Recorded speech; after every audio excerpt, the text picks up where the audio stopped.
All right, so we've got Jason on this podcast, and I'm really excited because after a year, we're finally getting to chat about kind of Right. my story. No, Right. I'm sorry. Blame me, blame me. But I haven't really done anything formally where I've talked about my journey with weight loss resistance and just everything we've gone through, and also opening up the HRT conversation, semaglutide conversation. Yep. And so I think it's a perfect time in the online coaching atmosphere to bring this up. I think So so too. I want to go ahead and just kick this off by chatting a little bit with you on things I did with other coaches prior to you, Sure. and get your take on maybe what you might have done differently. Mhm. Because what I was really drawn to with you was the just very no bullshit approach. Within Yes.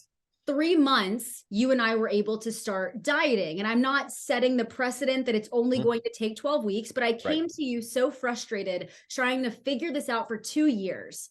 Mhm. And you gave me a lot of confidence saying, no, it's going to be fine. You're very like cut and dry. It's so I funny. am. Um, Jason doesn't give you emotions ever. So you have to really earn the compliments with You him. do. I like screenshot when he gives me compliments sometimes. Mhm. But no, so I want to kind of go over that. And the first thing I want to mention is mold. Mhm. For a Yes. year, I was convinced that mold was killing me and that was the issue. And so I kind of want to go over what you thought when you first saw my labs and saw everything. Yeah. I wasn't discounting mold, but from what I recall, you would put some time into it, and it didn't seem like at that point mold was what the issue was. Mold may have set your immunity off, and we can talk about that later. But at that point in time, it didn't seem like mold was the rabbit hole to go down. I felt like there was other functional issues. There was hormonal issues. There was, in my mind, you had definite weight loss resistance. So I wanted to start tackling those things. And I knew with the flush and the times you would put into the mold, I think we talked about it. And I was like, well, are you in a new place? Have you moved yourself and all those different things? So I'm like, I don't really see that's where we need to head. So that's kind of what my thinking was at that time. It was more like, all right, there's inflammation. There's probably hormone resistance, even though she doesn't have great hormonal profile. And there's probably something going on at the cellular level too. So that's where my mind went after I saw all of your forms and everything that I collected. So just to kind of set the tone, in case, you found this podcast and have no idea where this started. So I first hired a healthcare practitioner, ran some mycotoxin tests, and found that I had extremely high ochratoxin A. Now, ochratoxin A is typically not environmental. It's usually found in foods. But I was convinced through this healthcare practitioner that it was in my environment, right? And I think just in my brain, thinking you have mold in your environment causes way more stress, right? Mm-hmm. And so I did about 8 months of a mold protocol. And so to your statement earlier, yes, I definitely was working on that. But why do you think no one ever checked my hormones? Like, I mean, I'm not a mold expert at all, but Right. wouldn't that be something you would have done?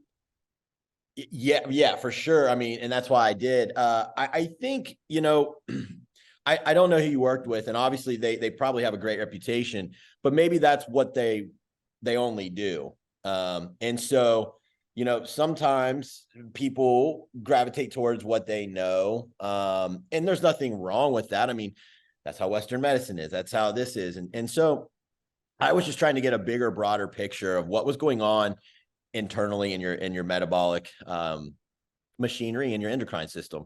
And I have forms that are specific, and after I saw them and listened to you, it sounded very much like, number one, there was a hormonal issue at play here. So there was puffiness, the inability to lose weight. I think your recovery was pretty bad, like tired, all these different things. And to me, I'm like, you spend all this time on the mold. I just don't think that's the place we need to go down. We need to look at hormones and check off other boxes, right? So Totally. So at the time I came to Jason, I had done endless mold protocols. And again, I think that again, disclaimer, I'm not a mold expert, but the people that I know personally that have had really severe problems with mold, it's always environmental over everything else. It's really rare that as a female, you don't have some mold in you, because we're eating the same foods over and over and over again. So the coffees, the nut butters, the oatmeal, that kind of thing. And so as a bodybuilder, it made total sense that was why I had that repetition of, food.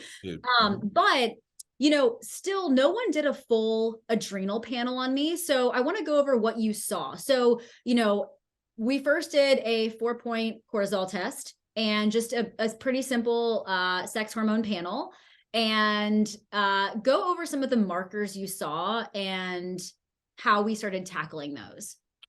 Yeah. So the one that really, sticks in my mind on hormones was you were very low in testosterone. I don't quite remember your progesterone. Do we have progesterone issues too? I think it was like 0.2. Yeah. So we had a very low progesterone number. And when it's that low, for the listeners, even if her estradiol was in range, which is like 100 to 200, it's a good number, she would be what's called relatively estrogen dominant, because progesterone has to balance out your estradiol, and your progesterone was so low. And when your progesterone's that low, you usually don't have great thyroid function. There's a lot of progesterone receptors on the thyroid that help with conversion. And so when that dips out, that can affect thyroid as well. So we had those issues going on. And so usually low progesterone goes hand in hand with stress and higher cortisol, or it could be their cortisol is now tanked, but you work high cortisol for so long and you've already driven that hormone down. So usually then I look at like, what's the cortisol on the labs that we look at? And with blood work, you only get like 1 point, and it's a morning. But usually if that's elevate or if it's tanked, then I say, okay, well, we need to see what your 4 points are doing. And I believe you had adrenal insufficiency, if I'm not mistaken. Didn't we have to boost you up and rest? Yep. I can pull it up right now if I need to, but I think feel free to pull up if you need to reference anything. But I know before I hired you, just to give you perspective, and I think how, I don't want to say severe, but how bad it kind of was. I wish I knew when my cortisol was high, but in 2019, I did a weight loss panel, right? Fasted first thing in the morning, and my cortisol was a 5, 2019. There you go. Still in 2021, it was a 5, right? So my cortisol had flatlined, and it wasn't spiking at the end of the day. It was totally flatlined. And so I think when I came to you, it was still pretty close to that, maybe a little higher, but I think you had got a little improvement, but I basically said you've got insufficiency. Right. And we went to work with a lot of rest, pulling training back, all those things that you have to do, plus certain supplements that were going to be necessary at that point to help support. So all that kind of came into play. I'm trying to see, I have some labs here that I can look at real quick, see if this was your first one. See what the cortisol was on here. 6.9 by the time you got to me. Nice, so raised it a little bit. So you had done a little bit of work, but so just for your audience's reference, 10 to 15 is about where a functional practitioner is going to want that. And so really like 12, 13, that's like ideal, right? And so she was 6-7 points still off from that. And at one point she had been a 5. So what this means for the listeners is it means that Taylor, being very type A driven, she had her cortisol high for many years, or it could be a year. It just depends how long it takes for the gland to say, screw you, I'm not producing what you need. But she was high. Okay. She was stuck in flight or fight. We call it also type 1 adrenal dysfunction. And then eventually what happens is the gland stops producing, and now you're not producing enough cortisol. Well, cortisol is anti-inflammatory. So guess what happens? The body gets puffy. Well, Taylor was puffy. She didn't have enough cortisol to keep up with her lifestyle. Inflammation ensues. That generally affects then your insulin sensitivity and all these different downstream problems. Hormones downregulate when you've got poor adrenals. So does your thyroid. All these systems talk. And so that's kind of what we were looking at. We had hormones low, we had adrenals low. And so she wasn't in a good spot to get a result out of her nutrition in any way, shape, or form. So there's all things that had to be looked at and checked off. So then, started in January with you, and it gets to be end of March, middle of March. We run labs just to check everything. And that's when we decided HRT was the route to go. And I really thought that my life was ending at that moment in time. I was like, Jason, oh my God, this is wild, because no one talks about it, right? Right. Like, I really don't think people routinely talk about HRT, women specifically, right? Sure. There's been so many women I've met during this 1-year journey where people have said, oh my God, I've been doing it, but I'm afraid to talk about it. So I want to Yes. ask you, why did we decide to go on testosterone injections, and kind of what that process has been like? Sure.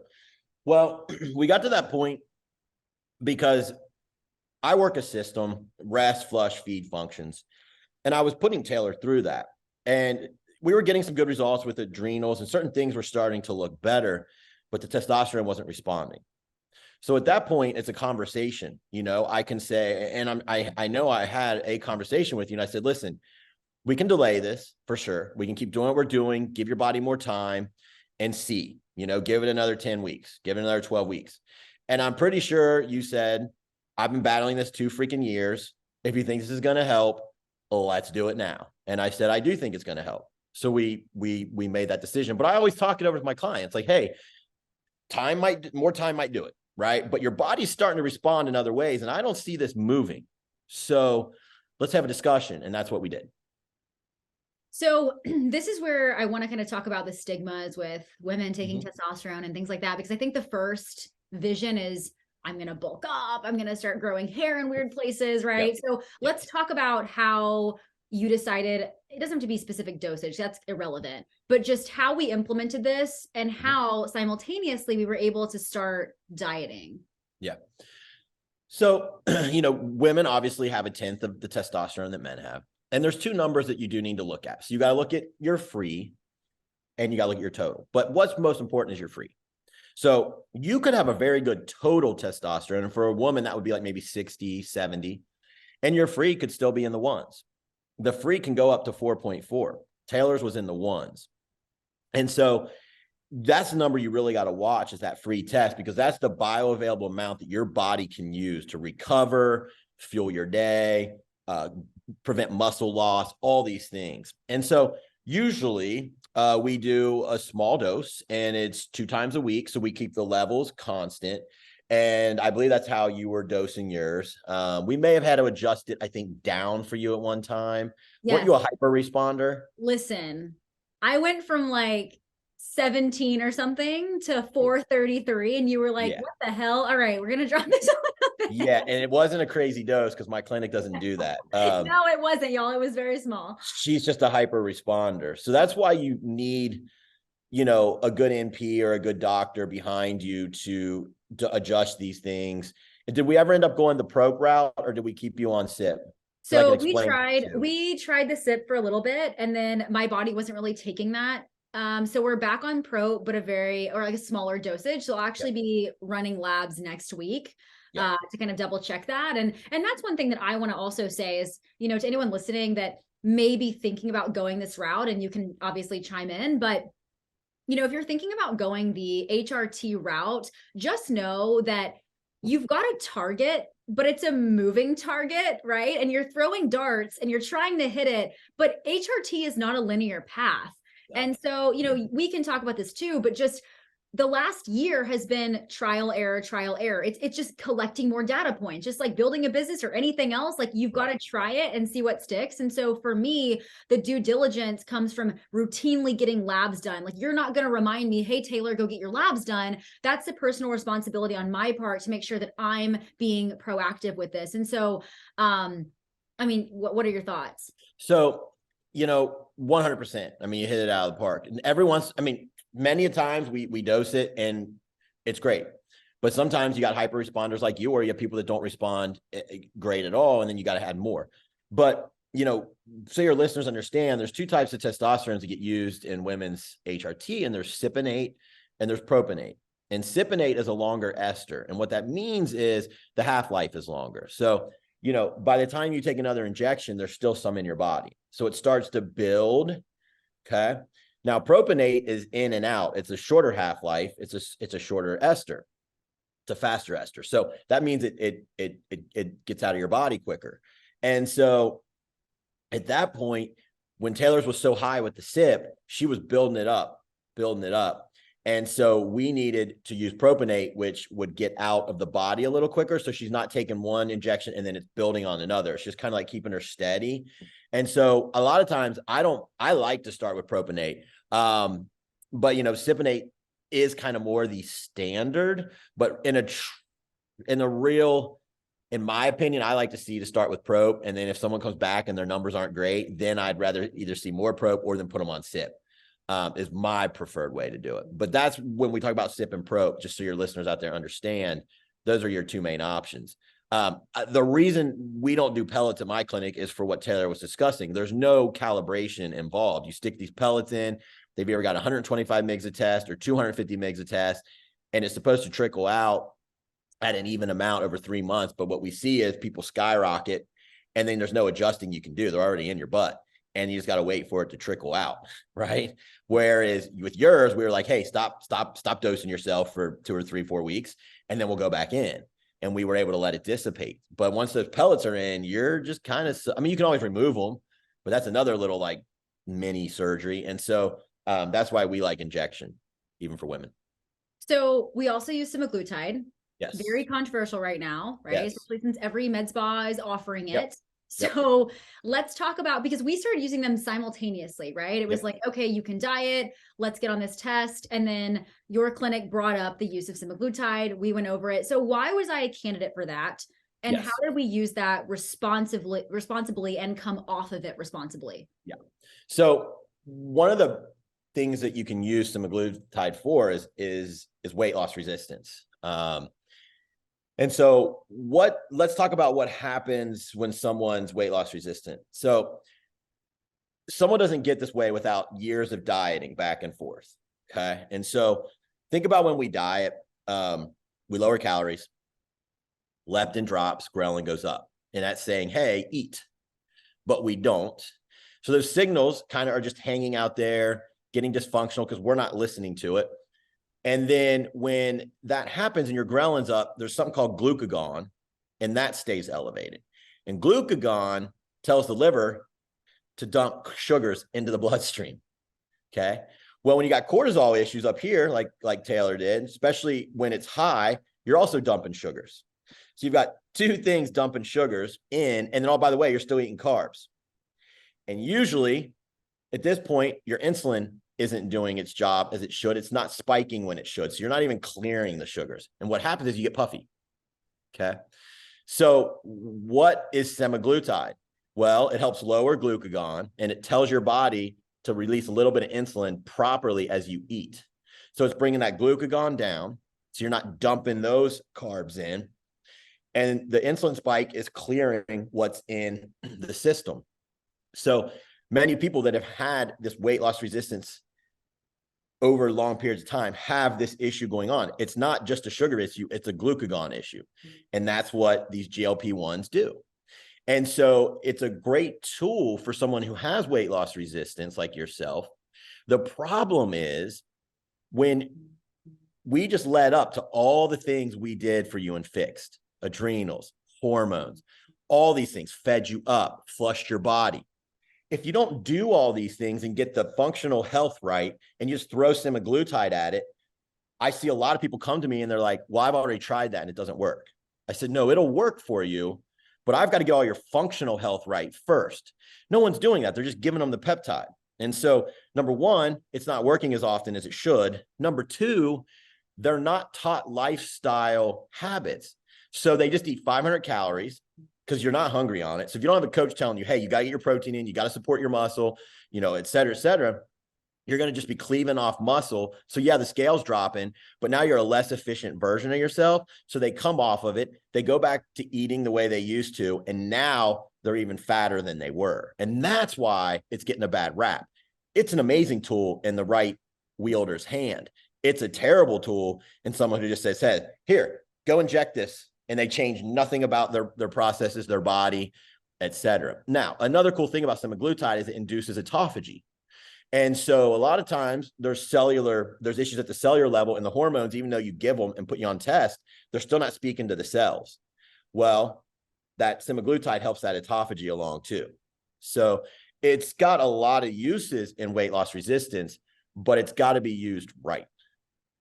And that was a concern of mine, even as somebody who is totally adherent to all Oh, you're totally protocols, adherent. Yeah, 100%. but I was like, Jason, am I going to gain weight? What's going to happen? Mm-hmm. Right.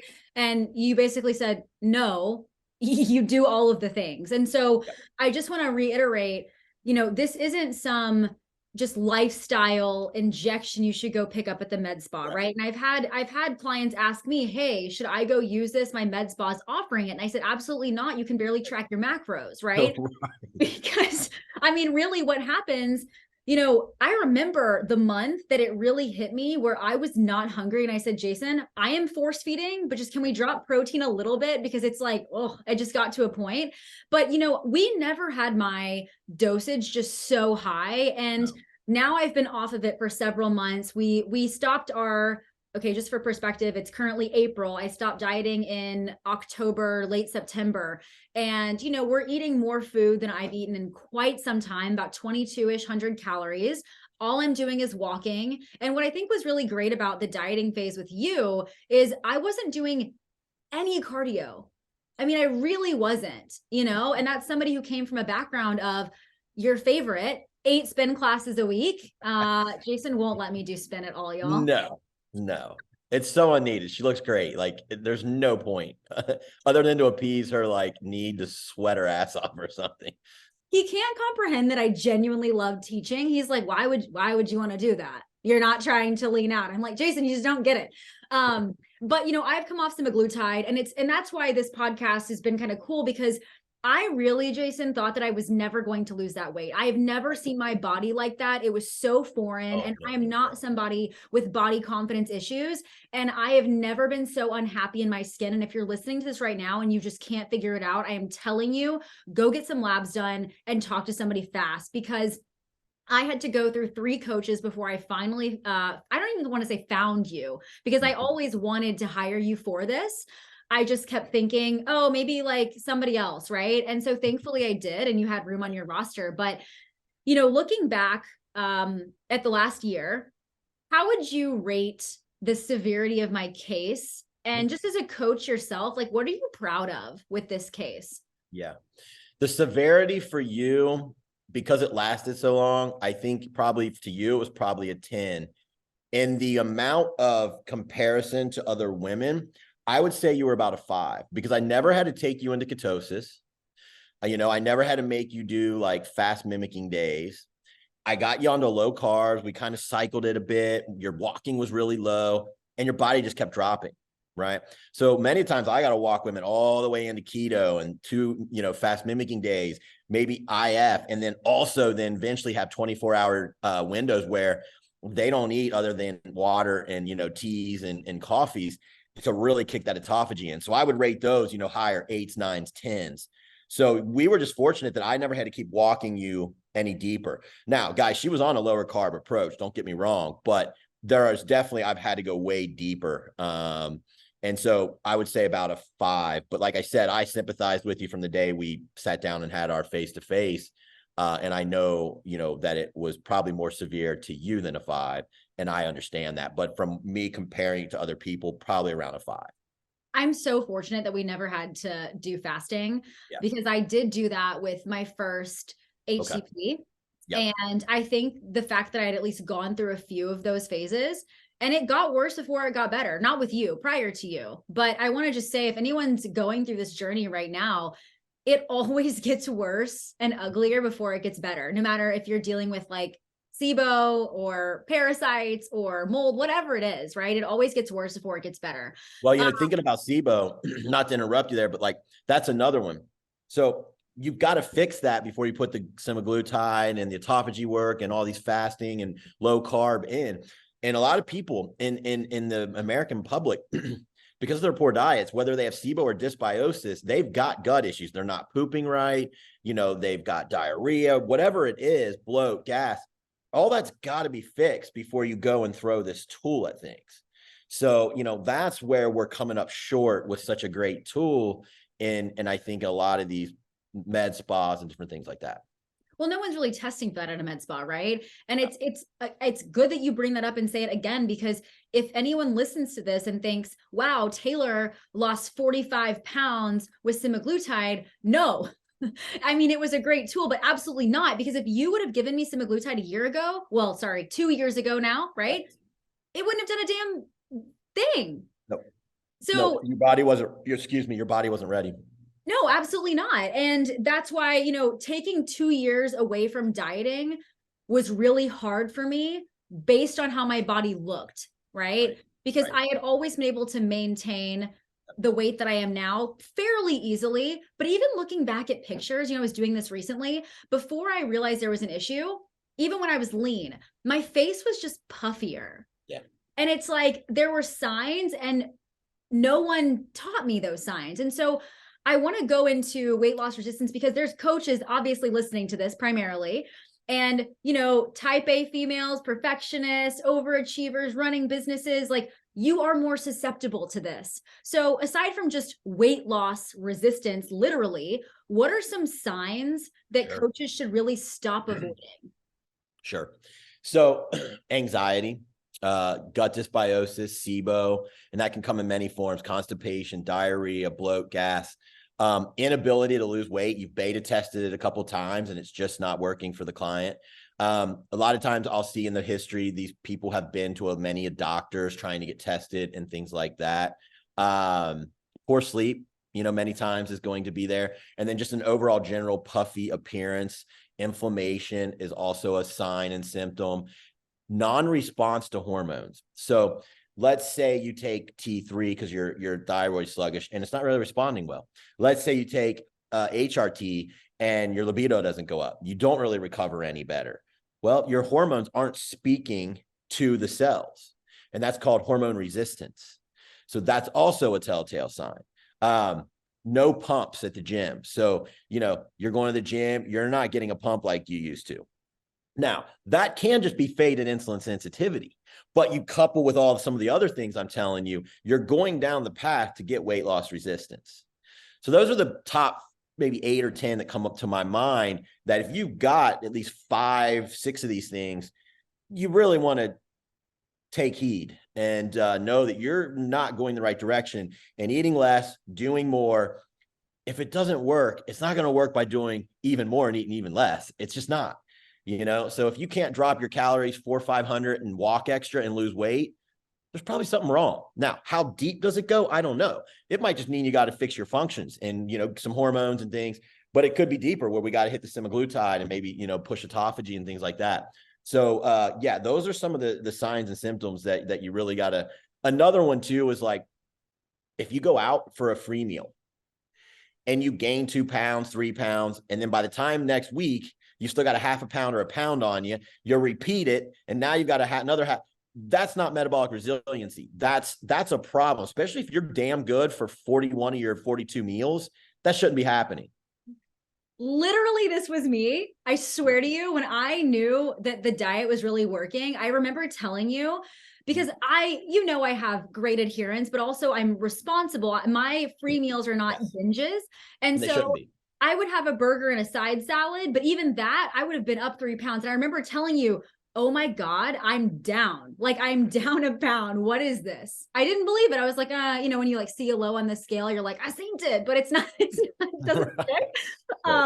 Yeah, that was wild to me because I never thought that would be me. And like you mentioned earlier, even the dieting phase, like, yes, we had to get low carb. You know, I wasn't expecting it not to get that way, but low carb coupled with no cardio was a totally different ballpark. 100%. And I think the issue is that a lot of coaches listening to this, we neglect ourselves, right? Sure. You know, we're busy with clients, we're busy doing everything else, running our businesses, and we always put our steps off. Or like me, you know, I was running on coffee. I could drink coffee at 5 p.m. and still fall asleep. And I was like, haha, I'm just, you know, it doesn't matter. It's just coffee. It's just me. Right. But that was like a personality trait.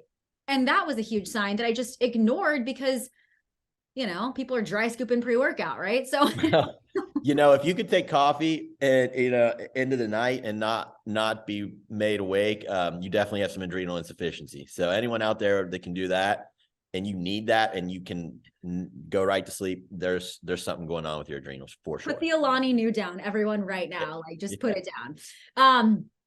Okay, so like, what are some simple labs that coaches should just get routinely for themselves, not their clients, but just, you know, that's one thing I noticed. Coaches are just not doing labs until something's wrong. So what do you recommend? Frequency, type? So, you know, if you have one of these like weight loss resistance cases, I would certainly get labs right away before you try to do anything.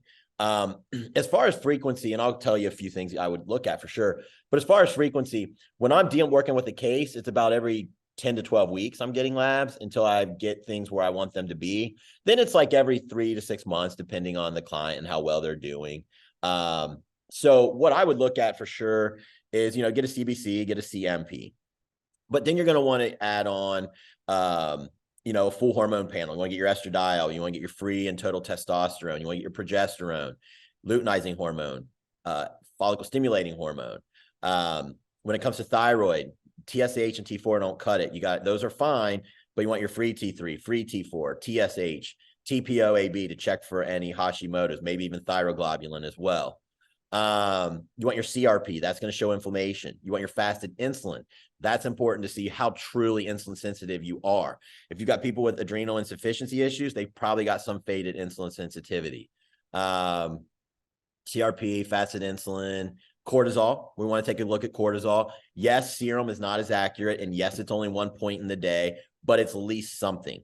So, you know, you get a shitty one back, whether it's too high or too low, that can at least prompt you to say, hey, we should probably take a look at a ZRT and get a 4 point, and that's going to be saliva and it's going to be more accurate. So serum, again, just what I said, it's not as accurate, but it is a tool to at least start. You know, serum labs are going to be generally your cheapest. Dutch is great, but it's going to be more expensive. So I generally run first with serum. Let me see if there's anything else I left out. Iron, ferritin, your ferritin was high. That can show stress as well to the body. Yours was like 185. So those are nice to look at. What else? I get a GGT on our lab panel at Advanced Vitality. That's another liver marker. And the ALT and AST can be affected in some just by working out. You know, the ALT and AST literally stands for amino some transference. So if you're training hard, even if they train the day before or something, that can elevate those, but GGT is not going to pick up on that. And it's a pretty cheap marker. The last one I like to add onto the kidneys is C-statin C. That's going to help because the bigger the guy or the bigger the person, the more their EGFR could be off, and anything under 60 is alarming. But then you look at their C-statin C and it's a great number. So that one's also nice to add on. If you get some kidney numbers that are a little wonky, I always check C-statin C before we like, oh my God, you know, so much problems. But those are the labs generally that I like to see when I'm working a metabolic case that has issues. You know, the take home, at least, or take away that I just want coaches to kind of hear from me is so many of you guys are going towards the functional route, as you should, because it's really the future, right? Like if you can't kind of help these cases, you're going to be screwed at some point, but you have to start with you first. So you can go and, you know, get mentorship with Jason or take a course or whatever. But at the end of the day, if you've never done labs on yourself, like use yourself as the guinea pig, because no one of us has perfect labs, right? There's always a rabbit hole to go down. So, I don't know your thoughts on that, but yeah, like I think, you know, I think at the end of the day, I mean, when I got into coaching, I mean, most of the principles I applied way back then was what I, you know, knew about prepping myself and doing things. And then as you learn different bodies, you learn different tools and things like that. So yeah, I mean, it always helps to start on yourself. But you know, then if you get into it and you need more help, you know, I do run my introduction to functional nutrition, and we learn how to read labs and what different markers mean, and all those things help. And but I 100% agree with you. I mean, having functional, you don't have to practice all functional if you don't want, but even your bodybuilding clients or your general nutrition, you're going to see so much of this stuff, and you're going to have better client retention. Because I can tell you right now, probably even when I wasn't known for functional, so it wasn't like, oh, I'll go to Jason if you got a problem.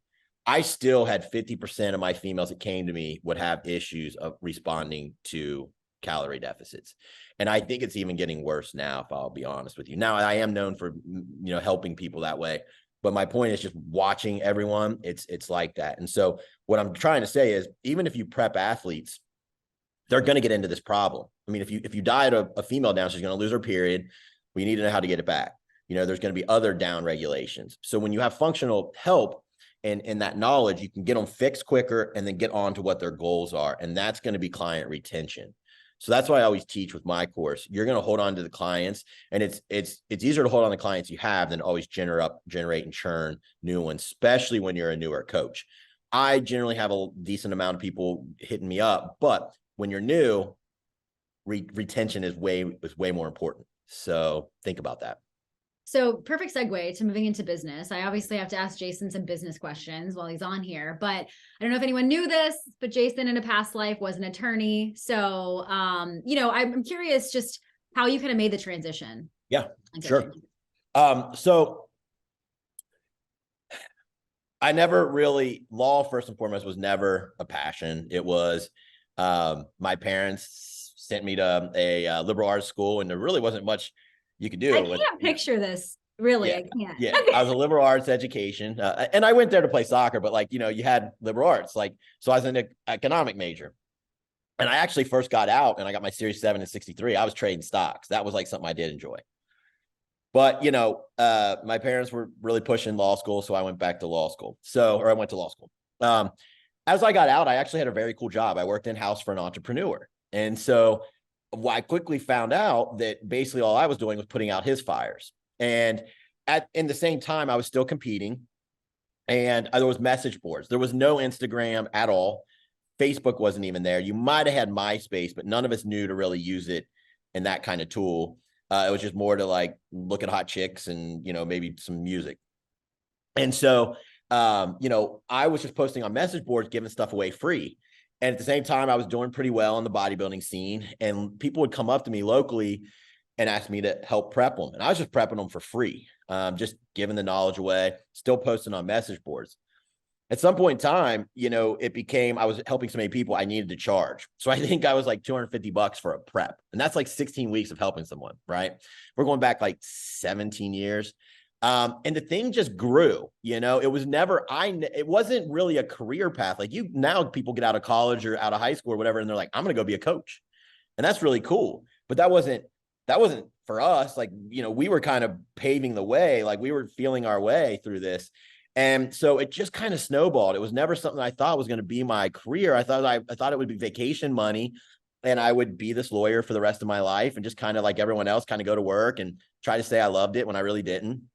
And it just kind of snowballed. And by the time 2017 came around, I was doing about $300K net as a coach and making way less as a lawyer. And I was always greedy and wanted to make sure that everything was going like this always. And I kept testing. I'm like, surely this year, this whole damn thing is going to crumble. Surely this year, this whole damn thing is going to crumble. And it never did.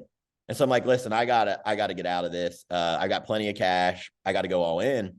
And by going all in, I think I almost tripled my income that first 12 months. Let me ask you this on that point, because you saying those thoughts, this impending doom, because that's so important for entrepreneurs to hear in the first few years. And so what is your advice to those coaches who are really trying to do it, but those voices are in your head, right? Because like you said, when you went all in, it was such a change for you. How did you navigate that? How would you suggest? Well, here's the thing. I always need a little extra pressure to push myself forward. So by getting out of law, I was looking at every revenue stream I could have. I'm like, what else can I do? So I literally started doing mentorship. Someone was like, why don't you teach a class? I was like, you think people would pay for that? He's like, hell yeah. So I started doing all that. And at that point, I was like, listen, I got more time for these people. I'm raising my rates. So I almost doubled my rates. And I was all uneasy, and people just paid it. And so, but here's the honest truth. I still think it's all going to crumble. That's me. But that keeps me learning. That keeps me pushing. And I don't think that's ever going to get away from me. I'm not saying that's the way everyone else should live. And I don't know why I'm like that, but I always am like someone will leave me and I'm like, oh shit, here it comes. And I guess that's a good thing and a little bit of a bad thing, because I've always got a little anxiety, but I don't know how to get rid of that. And that's just the honest truth. And I think that's just being an entrepreneur. You don't really have, when I had the law, I had a safety net. If I fell, I had $130,000 job that was like, cool. Like I can pay all my bills. I still have my nice house. I still, but once that was gone, it made me grind way harder. So, I mean, I think it's just finding the comfort in discomfort, right? That's correct. what business is. And Correct. this sounds harsh, but like, if you can't hang, Yes. that's really the make or break. That really is it. Forget the strategy, forget the structures, forget anything anyone's ever told you. You're constantly navigating the ebb and flows of your comfort level being uncomfortable. Yep. Nonstop. And then every time that I've kind of pushed myself outside of my comfort zone, my business grows because I push harder. So I'm almost someone that needs to be challenged in a way of maybe like, oh man, this is more expensive now, or this, I'm paying for advertising now. And then that makes me like kick in another notch. If I just kind of cruise, I'll cruise, and I know this about myself. So I take on bigger challenges to make me grind. And I don't know how long I'm going to keep doing that, but I'm enjoying it. And so I just keep taking on more things and pushing myself further and further. So we've got coaches listening who are, trying to scale to 7 figures. And obviously one very popular path is building a team of assistant coaches, as you've done. And I think you've got like 10 or something on your team at this point. Yep. Yeah. So you've probably got about 13, but okay, 13 assistant coaches, right? And that requires a lot of management and a lot of structure and a lot of just clients coming in, right? A lot of demand. So, how did you keep up with that organic momentum and building that? Because I mean, correct me if I'm wrong, I don't think you've been running ads or doing a lot of paid. It's been organic. It's organic. Yeah. It's all been organic. So here's the way I generally see it. Number one, and I'm not saying this is right for anyone else out there, and I don't think this is, you can tell me, but you probably don't teach it this way. I only take 25% from my coaches. Okay. So they know right away I'm not running ads. What they're going to get from me is they're going to get use of a coaching platform that allows them to scale our feed for function for free. They get their books done so they can focus, and then they get access to me so they can get educated. I am not under any obligation to send them X number of clients per week. Okay. Now, if I was taking 50 or 60, yeah, I probably need to, because I'm cranking ads and things like that. So when they come to me, they're looking for those 3 pieces. They're not looking to me that I don't take people that have no clients and no business. I take people that are struggling a little bit, but I get them educated, and then I give them the shell to do well. You don't got to worry about your books anymore. Now you've got a system that's going to allow you to take on more clients. Everything's organized, and now they know functional.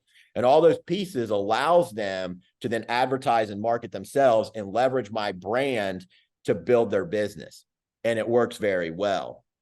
But again, that's how I do it. I think most people probably take anywhere from 40 to 60, but again, they're probably pumping ads and doing all those things. I don't do it. I give you a system and education, and then you need to leverage that and get yourself rocking and rolling.